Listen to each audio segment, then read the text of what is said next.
In a bustling American city, on a chilly Sunday morning, an old flower seller named Mr. Harris stood on a familiar street corner.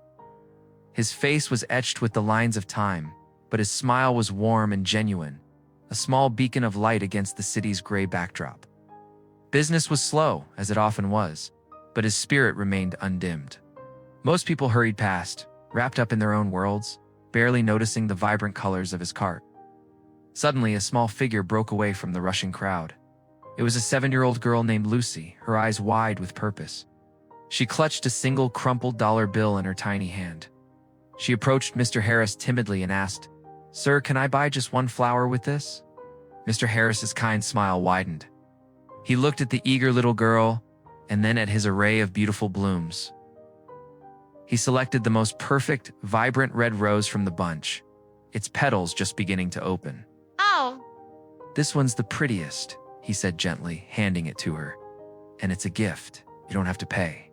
But Lucy was determined. She insisted he take her dollar, placed it firmly on his cart.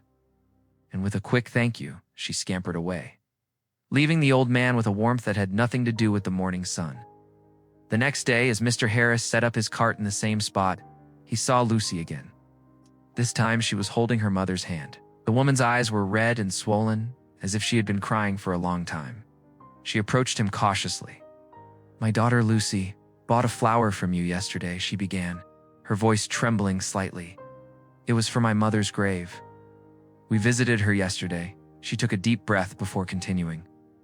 "My mother, she used to buy flowers from you years and years ago. She always told me about the flower seller on this corner with the kindest smile in the whole city." Mr. Harris's heart skipped a beat. He remembered a woman who used to visit, always with a cheerful word. The mother then handed him a small, worn envelope. "My mother kept this for you," she explained. "She found it at a yard sale a long time ago and said the words inside always gave her comfort. She wanted to return it to its rightful owner someday." With trembling hands, Mr. Harris opened the envelope. Inside was a small, folded note.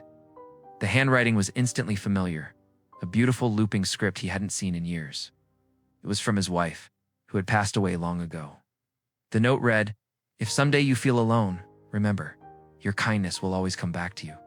Tears welled up in his eyes, blurring the city around him. He had written that note for his wife, and she had tucked it away. How it ended up at a yard sale, and then in the hands of a kind stranger who recognized his smile, was a mystery that felt like a miracle. He looked at Lucy, this little girl who had, in her own small way, brought a piece of his life, a piece of his love, back to him. Overwhelmed with emotion, he couldn't find the right words. Instead, he began gathering a large bouquet of his best flowers, roses, lilies, and daisies, and handed it to Lucy. "Thank you," he whispered, his voice thick with feeling. "You have no idea what you've done for me." The touching scene didn't go unnoticed. Passers-by, who usually rushed past, slowed down. They saw the old man's tears, the mother's grateful smile, and the little girl holding a vibrant bouquet. One person stopped to buy a flower, then another, and another. Soon, a small crowd had gathered around his cart. That day, Mr. Harris sold more flowers than he had in months. But it wasn't about the money. It was about the connection, the warmth, and the powerful reminder that kindness, no matter how small, is a seed. You may not know where it will land or when it will bloom, but it will always find a way to grow and return to you, often when you need it the most. A small act can truly change a stranger's entire world. Thanks for watching. If this story touched your heart, please like, share, and subscribe for more content that inspires. See you next time.